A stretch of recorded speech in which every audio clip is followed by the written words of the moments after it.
Hey yo, let's skip Bali back with new video, and I'm gonna talk about this show called Trigun. This is a show about a pacifistic adults about our MC Wash, but in a world of post-apocalyptic Wild West kind of setting.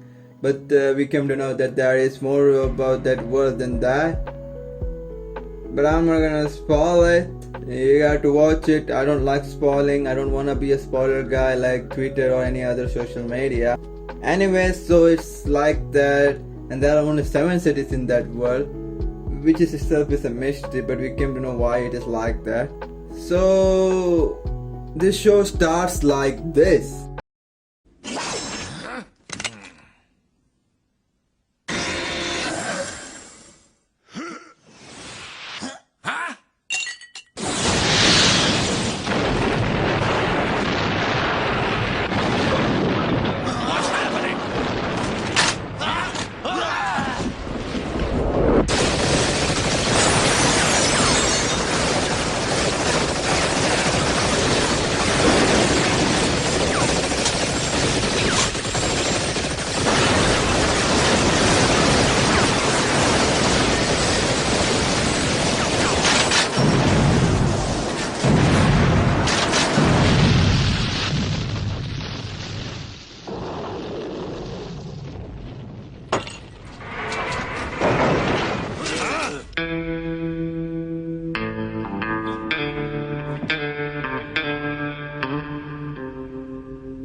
I finally found you.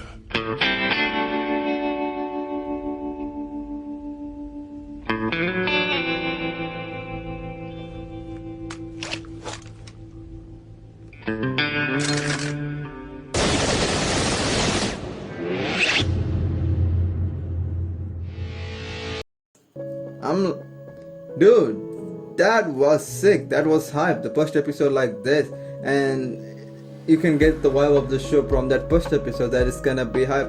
It's gonna be like that. But it's just not that. There are more to it. There are more darker themes to it, and damn, I didn't expect some stuff in it. You know, it goes hard at moments that it shouldn't have need to. Like damn. Anyways, so as I showed the scene, we see this red coat guy in there with this Super Saiyan hairstyle with this weird aspect. So that hog rider guy is trying to attack the restaurants because of him, because that guy has the highest bounty. That guy has a huge bounty of 16 billion something, and is known as humanoid typhoon, which means destruction pass wherever he goes. So these bounty hunters are on him, and he gets caught easily by this guy, which is odd. Like, he's gonna be like, oh, this guy's gonna beat the shit out of them. He's gonna be like this overpowered isekai MC or something like that, because he has this high level of, what do you call it, as fame, or high level of, like, he's called as humanoid typhoon. That must mean something about him. That means like a overpowerful name. But he gets caught easily by this guy, which is odd because he's known as destruction itself. But we came to know that Wash is a pacifistic guy who tried to over and complete as hard as he can, which is already weird because this guy has this name of humanoid typhoon, so he should be like known as a violent guy or something, which is weird because what he's now saying is contradicting what he's known as. But you came to know about it, why it is like that, in further episode, and it's gonna be also spoiled, so I'm not gonna say. But I'm gonna say that he won't kill others even if his own life is at risk. And what makes it worse is that him having high bounty, where others are trying to kill him or trying to capture him half dead, he has to maintain that ideal of his for unknown reasons. So he has gone through a lot of parts with bounty hunters like that Pat Mark guy, that Hog Rider guy, for a long time. Like guys like him for a long time.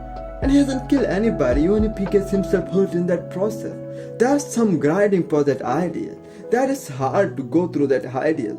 And this show does show how hard it is for him to follow that ideal, because the show throws so much curveballs at him to like make him break that ideal, but he still doesn't. But that episode where you'll be like, will he, will not. I'm not gonna say if he will break that idol or not, because that will be a spoiler, and that does make it show better. And really, it is good at what it does. It talks about idols really good, about having idols really good. At first, when I watched the show for like first episode, I thought it would be like bit goopy, fun and good action with some drama to it. Like the first episode was so hyped up and so like it was so surprising. It was good at it, and I thought that it would have like Mad Max Fury kind of stuff happening and all, which was happening there. But there are some scenes and some psychological darker themes which I didn't expect for it to go this hard at times. And action here is good, it's really good. There was this one gun versus gun combat fight, and it went so hard. Like it was something like John Wick or like kind of thingy happening. It was there before John Wick, but John Wick is different, I know that. But it had that vibe to it. It was so good at it, and it really went hard. I really liked that. Here, animation is also good, but there are times when animation do go ooga boonga kind of thingy, like it doesn't look good. Yeah, sometimes frames per second goes really bad, like it really goes bad.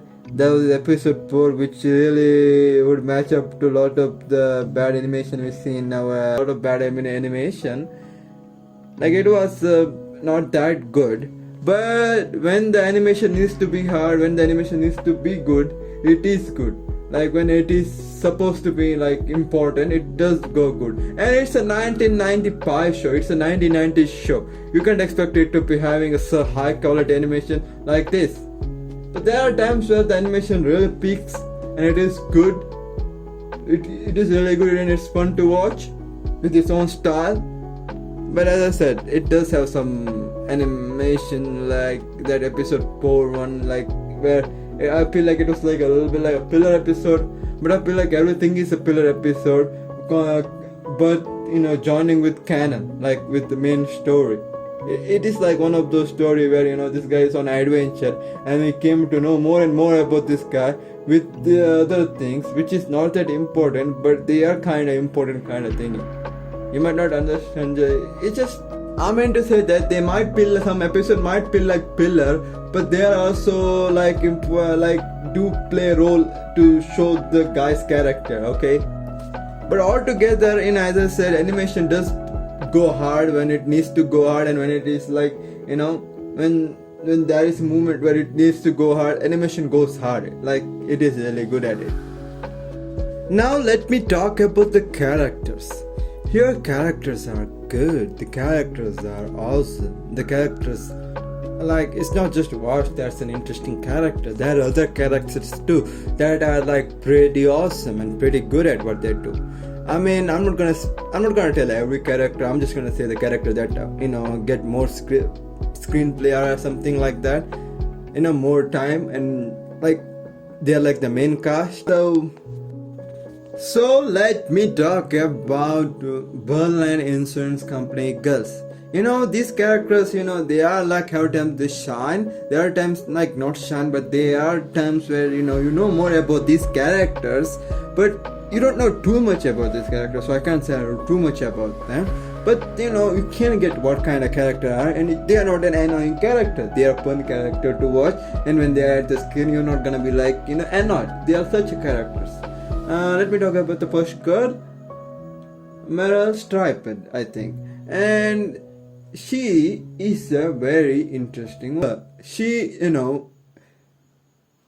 has the balls to go out to Wash and give him gift and be like, please don't do more destruction and try to be on his good side, even though she's scared, because she values her job more than getting scared and not doing anything, which is pretty cool in a way.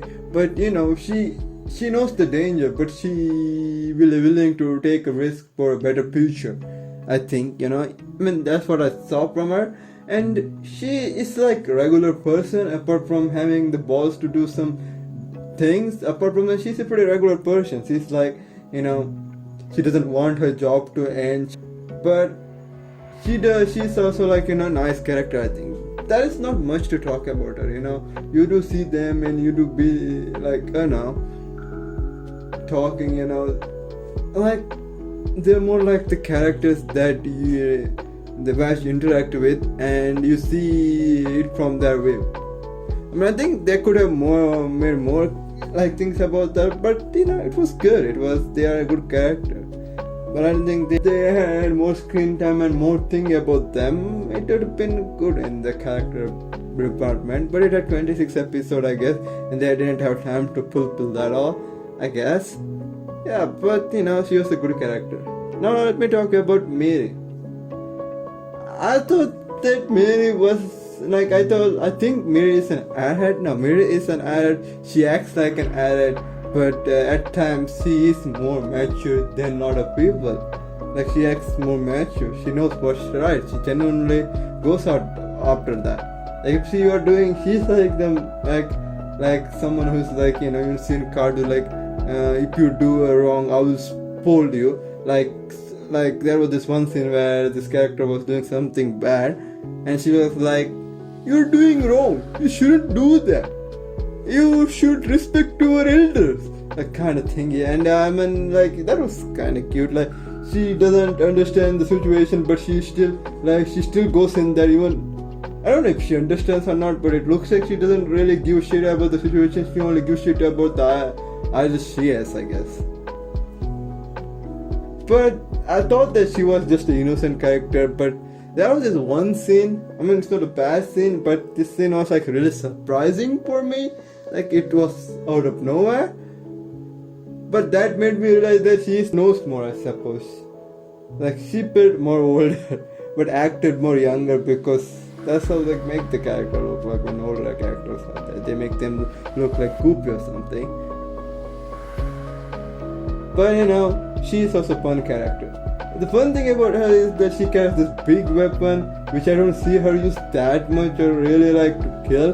But the way she picks it up like a fucking flower or like some kind of paperweight, I'm like, damn, this girl got some strength. Anyways, and she's pretty tall, okay? And she's a funny character, I like her. She's an enjoyable character. I had to say, there was this one scene I didn't expect from her, that's all. Now let me talk about Wolfwood. You know, I really like the chemistry between Wolfwood and Wash. It's not like they know each other that good, but they know them. Like, you know, they're kind of a little bit friends, but they don't act too much friendly. But you know, they have the same goal. They want to help people. But Wash want to help every people, but Wolfwood doesn't want to help every people. And you don't know about Wolfwood's real motive until you go to the later episode. So it would be more of a spoiler to talk about much about Wolfwood and his idol. But I like, you know, Wolfwood's idol and Wash's idol clashing and them finally reaching peace with it, and it is good at it. It does a good job at it. Wolfwood is a cool character. What makes him more cool is that he carries this cross, which is a gun, and that cross itself has more guns while being a gun. So it is a pretty good shit, you know. I really liked it. It was cool. It was really cool for me. You know, this shit was cool. Okay, this shit was busting. This shit is awesome.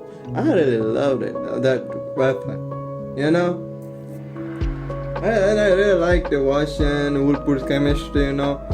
They don't act like they know for each other, but it feels like they know him. And Wolfwood really knows how to look at people's character, you know, how to look. Like, he actually is like, you know, knows Wash is not actually putting on a face.